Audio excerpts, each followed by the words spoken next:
third line repeats the same names but in a different order. The motivation for the erasure is not really known.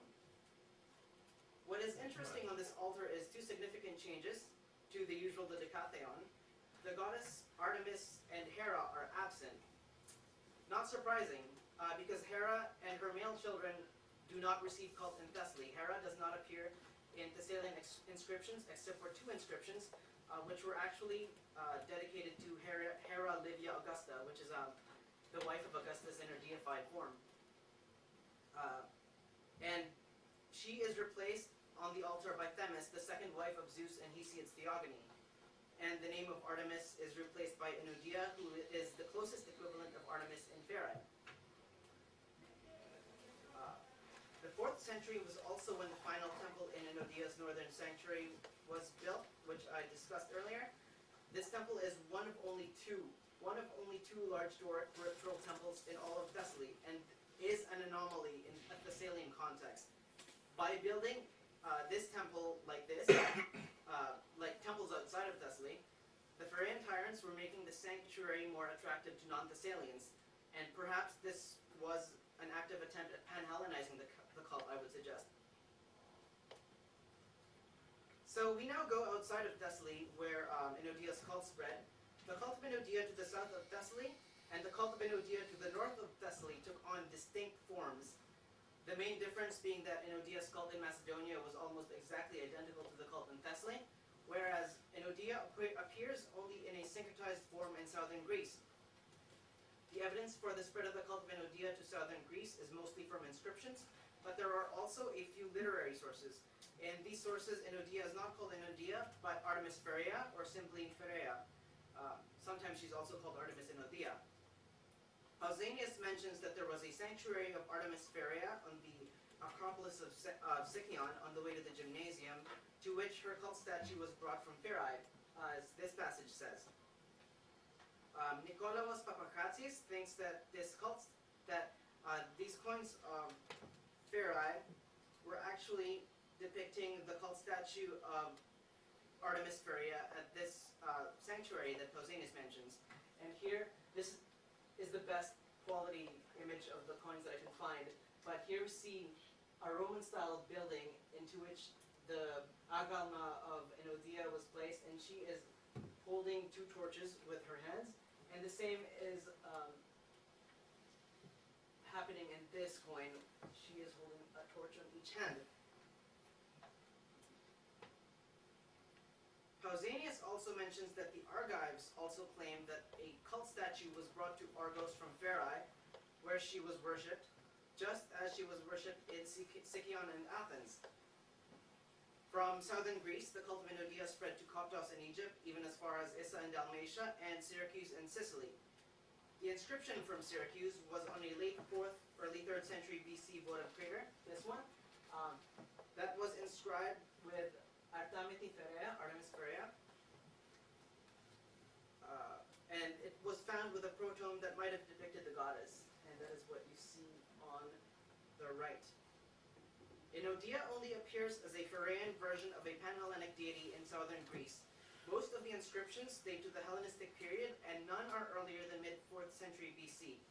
The ancient Greeks, when confronted with an unfamiliar deity, often referred to that deity by its closest Pan-Hellenic equivalent.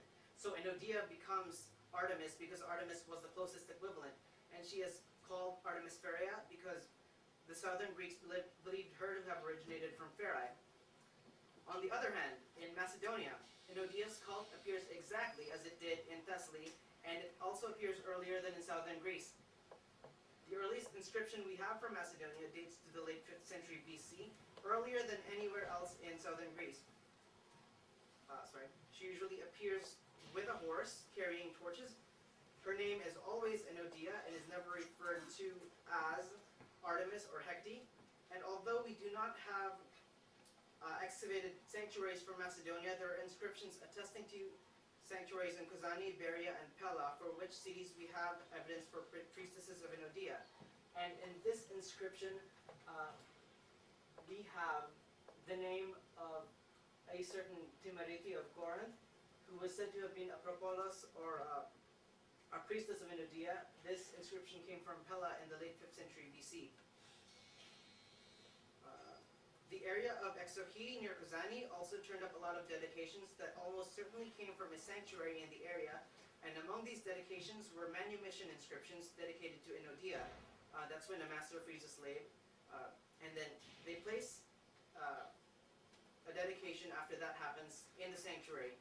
And from this we see that Enodia was also connected to civic life in Macedonia. So why the stark contrast between Enodia's cult in northern and southern Greece? I would suggest that this is reflective of Thessaly's relationship with the rest of the Greeks.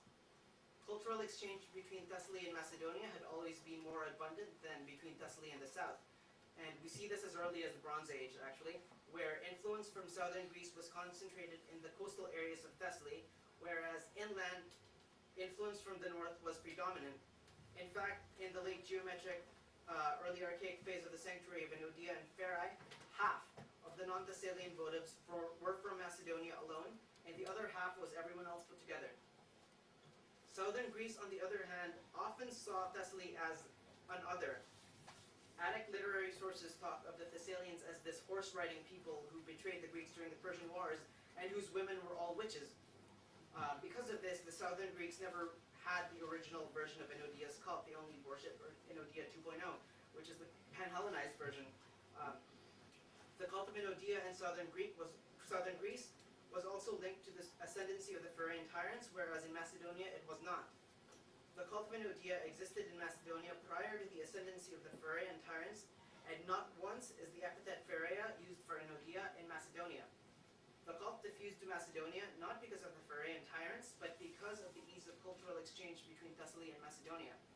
So to sum up, so we can start drinking, Enodia was a Thessalian goddess depicted with torches, usually with a horse. There is no evidence that she was a goddess of witchcraft, but was a plurotrophic deity who protected the family and was connected with civic life.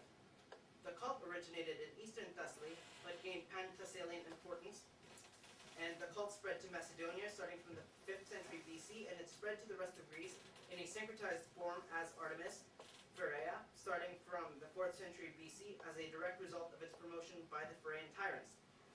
That is currently as far as my research has brought me during my fellowship in Athens. I hope I have sparked some interest on this little-known cult, and above all, I hope I have sparked some interest in this amazing region called Thessaly.